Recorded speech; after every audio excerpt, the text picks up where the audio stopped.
It's I.A.G Farms, all about God.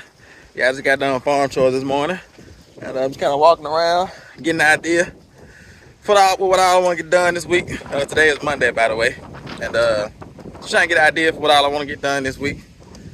You know, I try to use Mondays as my kind of planning, and strategizing day to get myself prepared. And I'm gonna take y'all over here and show y'all what I got going today. Just got a little small project going today, nothing too major. But I kind of got it started already, and I said I figured I'd pick up the camera because I didn't pick up the camera over the weekend. We kind of chilled out, fired up the smoker as we traditionally do on Saturday and Sunday, and we smoked some brownies and banana bread on the smoker, and we smoked some pork bellies. If you've never smoked a pork, the pork belly is what you make bacon out of. And usually we make bacon out of our pork bellies. But if you've never had pork belly, not cured as bacon, but just like smoked kind of like a roast, if you've never had it like that, you don't know what you're missing. So we try to keep back a couple pork bellies. And we had a pork belly from Biscuit, our pig that we butchered, sent to freezer camp a couple months ago. We had a pork belly from him left over, but I'm gonna kind of turn y'all around and show y'all this area back here because I'm getting ready to set this up for something. And it's gonna be able to provide food for our family, for the next, for the year, and it's gonna be a dual purpose food production type thing because that's how I provide for my family. I provide for my family from the land. I let this land like grow and produce the things that my family needs, to be nourished and to be supplied for, provided for. So in so many ways, just to give y'all my heart, America, like the American dream seems to me like a fantasy. It seems to me like not a fantasy because it's achievable according to what they want you to do, but you end up like living a miserable life. You end up working all day, every day. And that was the type of life that I was living. I love the work that I did because I actually, before I, went into full-time ministry and went full-time on the farm, I actually was working with my dad, and we would do tractor work, bush hogging, grading with tractors and firewood, pretty much all the same things I do now. And on the farm, and the Lord just called me to a season of being fully devoted to Him, being fully devoted to Him, and the way now, because I might not make as much money as I used to, but it's funny because since I've quit my corporate America, American dream, type job, and went more towards this self-sufficient, self-sustainable, working with my own hands to provide for my family. Since I've done that. Wind's blowing hard today, but since I've done that, we've actually been more successful. Like we didn't have land before I quit, working my corporate, quote unquote corporate, even though I work for myself. I was an entrepreneur, even though I work for myself, but I guess it could be called a corporate job. But after I quit and started full-time on the farm, that seems like when it sparked our success. And the Lord was calling me to do it for a few years, and because I was a little bit afraid, to do it, I didn't do it and I disobeyed, and I saw a struggle in our lives. But as soon as I quit, it's like for about a couple months, we struggled a little bit here and there, but we finally, started to figure things out, and the Lord started to give me more wisdom and more vision. And we ended up, I think we had this property already, and then we bought the other property, and we've done so many amazing things since that point. We sold houses, bought houses, gave away houses. Like we've literally given away like complete houses. Like we bought a house one time. One of our ministry members had a house next door to her. She was renting the house that she was staying in, and it was a house next door to her house that some real estate company owned. And it was things going on at that house that she didn't agree with. It made her uncomfortable. And so, the Lord put it on my wife's heart, my wife and I's heart, to buy that house and to actually just give it to her, like outright. And we never even told her, that we bought it. We just showed up with the deed and gave it to her. But anyway, so that's just kind of like what's on my heart right now. Is I'm trying to prepare this place right here where I'm standing. I'm trying to prepare these grounds to be able to produce abundance for my family, because this is how I provide for my family now. Like fencing,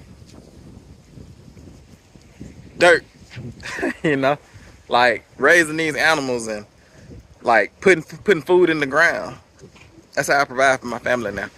It may be a little bit radical, but it works, and I love it. and it keeps me in a place to where I can hear the Lord's voice. I can spend time with my family, and I'm not clocking in to get a paycheck every day. And our ultimate goal is to have Megan, you know, full time on the farm as well, because actually we've been letting her take cuts in our hours over the last couple of years.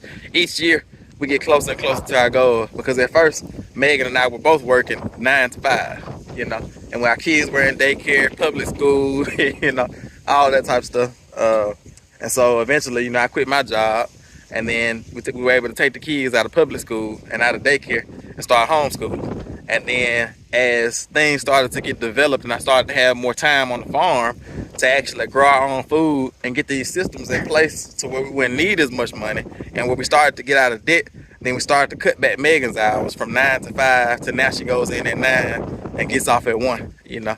And eventually we want to cut it back even further to the point to where, you know, she doesn't even have to leave. Like we're totally being sustained by what we're able to do on this land, on these 2 properties that we have, on these 15 total acres that we have. And that's our goal, and that's what I'm gonna get started on today with this section back here. So let me just turn y'all around and kind of walk y'all around this section and talk to you about what I want to do. So yeah, the section that we're in, let me just kind of give you some depth perspective. The barn slash cabin is here, and then we're inside of a fenced off section here. And this fencing section used to be where we had our sheep at before we moved the sheep down here into this fenced off section that we have here. And so the sheep have been in here in this section, and this spot is probably, you know, fertile, because you can see over here there's grass growing. And if you look on this side, you'll see that there's not as much grass over here.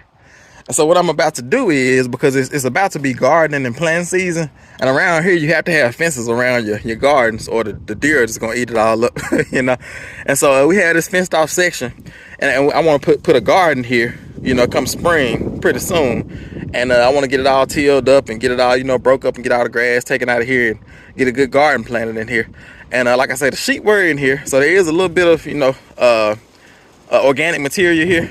But I want to get the pigs in here, and I'm thinking about moving Miss Mary and Mr. Joe in here, because they're the only ones that's really, you know, trained up to electric fence pretty good. And I'm thinking about, because we have solid fence here, but I have big gaps on the bottom, because I have this fence set up for sheep, not for pigs. And so what I'm gonna do is, I have a roll of electric fence here, and I'm gonna take this electric fence here, and I'm gonna fence off this little square here all the way around, stopping at the barn, you know, coming all the way around here. And so this whole section will be fenced off, and the pigs will be able to come in here and root up all the grass, eat all the grass, and you know, manure, and then we'll come in and till it all in, you know, probably in about maybe 3 weeks. I actually probably need more pigs. It would be good if I just had like 10 pigs, 10 full-size hogs, you know, they can root real deep and turn everything up real good and manure down real good, and I can just leave them in here for like a week and then move them on out pretty quickly, because I want to make sure that they has enough time to rest after they get done with it, because we'll probably plant sometime mid-April, something like that. Probably can plant earlier than that, but sometime in April, even if it's at the end of April, we can plant then.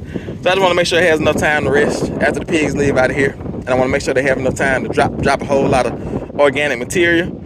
And we'll just start building this section up as our garden for now, you know. And this will be a pretty nice size section. I haven't measured it, but you know, it seems like a pretty nice size section to have a little garden. And this will be zone 1, because some of like the I can't remember what the name of it is, but they have these different zones like of your garden, and this will be like the kitchen garden right here, like zone 1, because it's right here by the cabin. So yeah, that's kind of my plan for today. I'm gonna try to get this fenced off. I'm getting all this stuff, because we had our wood over here in this corner, and I got some pallets. I'm getting these pallets out of the way, getting this workout equipment thing here out of the way, and just kind of cleaning up all the bricks and everything that's over here, because we used to use this section as our outdoor kitchen. So I'm kind of getting all this cleaned up, and I'm gonna get this electric fence put around this section, get a water in here, and then get the pigs moved in. And that'll be the the fun part, because I'm probably Miss Mary and Mr. Joe are pretty well trained up to a bucket. So I'm probably just gonna open up the fence down there and then just shake the bucket and walk them on down here and see what happens. So y'all just stay tuned. Y'all join us for this journey. It's I.A.G Farms. It's all about God.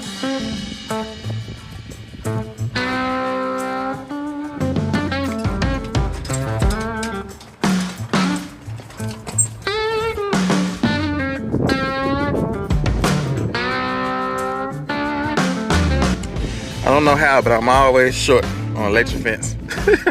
So it came around. I started over here, and then it came around to here, and I saw some treasure here.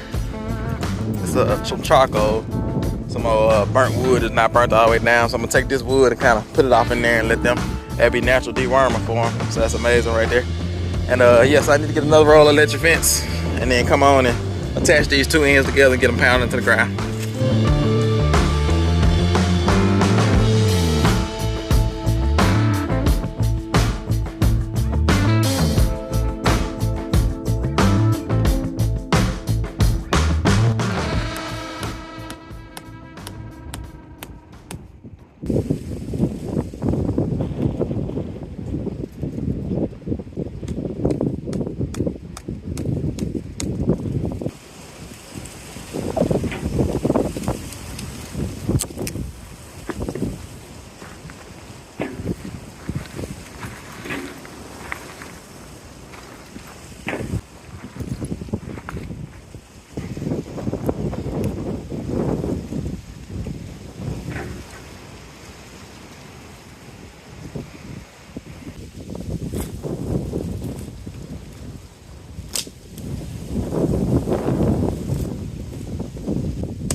All right, y'all, so I got all my electric fence up in this section here. I don't know if you can see it or not, but I got it going around this whole perimeter. I didn't quite get it all the way in the corners, but it's close enough. We'll just get through because we'll bring in a hand tiller. We probably won't be able to get a tractor in here to till, so we'll probably just bring in a hand tiller and till up the rest of the corners. Once the pigs get done, we're gonna till up the whole thing actually. Got the pigs a little bit of charcoal here, you know, burnt wood. And yeah, like I said, we got the fence up, and all we need to do is get a water in here. It's pretty simple. When you're getting pigs set up, all they need is, you know, fencing to keep them in a paddock, and water, you know, and feed. And so they should be good in here for a couple days though, you know, eating this grass. But I'm still give them grain just so they won't break out. So yeah, I'll probably wait until Megan gets back to move the pigs. So I guess I'll see y'all when Megan gets back, and we'll go ahead and get these pigs moved. I.A.G Farms, it's all about God. I've just arrived on the farm. Yeah, I've just arrived on the farm, and got in my work clothes. Feels good. And I see that Tim and the boys have set up some electric fence right outside our window. So we're going to move the pigs and put them out to till the garden. We want to have a garden over there in this section. I'm sure Tim has probably updated you on that, but I'm just getting here. So I'm going to see if I can hop in on the fun and all the action, and we'll see what we can do about moving these pigs. What do you mean you're right? What's a white? White? Let's see how bucket trained these pigs really are.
have Mr. Joe and Miss Mary on pasture now, and as Tim was saying, the goal really is to eat, for them to eat the grass and kind of stir up the ground, because we want to put a garden here and we can use the pigs to prepare our garden, because really, you know, our goal is for everything to work together so we don't have to work as hard. So, you know, we want the pigs to be able to till up the garden. We want to have chickens that can come in and scratch through the boo-boo that the pigs, you know, leave out, and for those things to work together so that we can eventually, you know, have a system that's like free flowing as God created it, and doing things that we don't have to intervene on, and we can just come in and like till it up a little bit and plant our garden. So it's a system where we want the animals to also have jobs. You know, we're not just having them here and sitting here